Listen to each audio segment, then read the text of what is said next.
മ്യൂസിയത്തിൽ നിന്ന് അമൂല്യമായ ആഭരണങ്ങൾ കവർന്നവർക്കായി തെരച്ചിൽ തുടരുകയാണ്.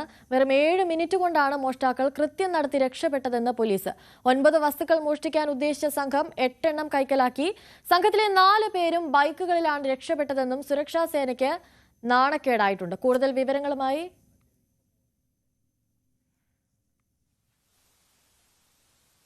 പാരീസിലെ ലൂവർ മ്യൂസിയത്തിലാണ് മോഷണം നടന്നിട്ടുള്ളത്.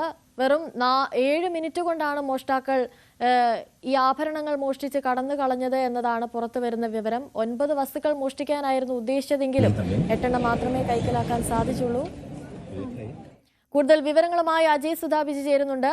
അജയ്, ലോകത്തിലെ തന്നെ ഏറ്റവും തിരക്കേറിയ മ്യൂസിയം, അവിടെ എത്രത്തോളം സുരക്ഷാ സംവിധാനങ്ങൾ ഉണ്ടാകുമെന്ന് നമുക്കൊക്കെ ഊഹിക്കാവുന്നതാണ്. അവിടെ വെറും 7 മിനിറ്റ് കൊണ്ട് കവർച്ച നടത്തുക എന്ന് വെച്ചാൽ അവർ എത്രത്തോളം അതിനുവേണ്ടി മുന്നൊരുക്കങ്ങൾ നടത്തിയിട്ടുണ്ടാകുമെന്ന് നമുക്ക് ഊഹിക്കാം. ഈ പ്രതികളെ പറ്റി എന്തെങ്കിലും തരത്തിലുള്ള വിവരം ലഭിക്കുന്നുണ്ടോ? അനുശ്രീ, നിലവിൽ ഈ പ്രതികൾ ആരാണെന്നോ അല്ലെങ്കിൽ എന്താണ് ഇവരുടെ ഉദ്ദേശം തുടങ്ങിയിട്ടുള്ള കാര്യങ്ങൾ, ഇവർക്ക് പിന്നിൽ ആരാണ് തുടങ്ങിയിട്ടുള്ള വിവരങ്ങളൊന്നും തന്നെ ലഭ്യമായിട്ടില്ല.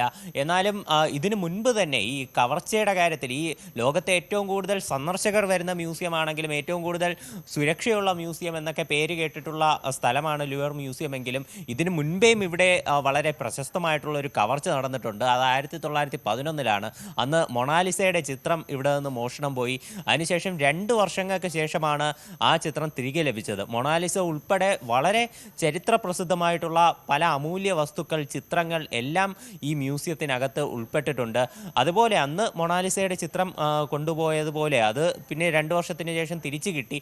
അതുപോലെ ഏതെങ്കിലും കളക്ടർമാരാണ് ഇതിന് പിന്നിൽ പ്രവർത്തിച്ചതെങ്കിൽ അവരുടെ പക്കൽ ഇത് സുരക്ഷിതമായി തന്നെ ഉണ്ടാകും. അല്ലെങ്കിൽ ഇത് മറിച്ചു വിൽക്കുന്ന ഏതെങ്കിലും ആളുകൾ അല്ലെങ്കിൽ ഏതെങ്കിലും വിദേശ ഏജൻസികൾ അവർ ഇതിനകത്ത് പ്രവർത്തിച്ചിട്ടുണ്ടെങ്കിൽ ഇത് തിരിച്ചു കിട്ടാൻ വളരെയധികം ബുദ്ധിമുട്ടും എന്നാണ് അറിയിച്ചിട്ടുള്ളത്.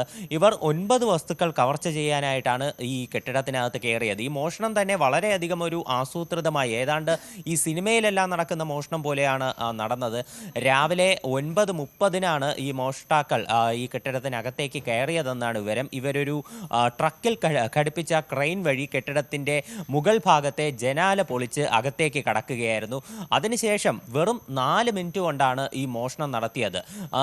ഇവർ ഈ കെട്ടിടത്തിനകത്തേക്ക് കടന്നത് നിരായുധരായിട്ടാണ് എന്നതാണ് ഏറ്റവും വിചിത്രമായിട്ടുള്ള കാര്യം. കയ്യിൽ യാതൊരുവിധ ആയുധങ്ങളൊന്നും തന്നെ ഇല്ലായിരുന്നു. ഇവർ ജനാല മുറിക്കാൻ ഉപയോഗിച്ച ചില കട്ടറുകൾ കൊണ്ടാണ് അവിടെയുള്ള ജീവനക്കാരെ ഭയപ്പെടുത്തിക്കൊണ്ട് ഈ സാധനം ഈ വസ്തുക്കൾ അവിടെ നിന്ന് മോഷ്ടിച്ചുകൊണ്ട് കടന്നത്.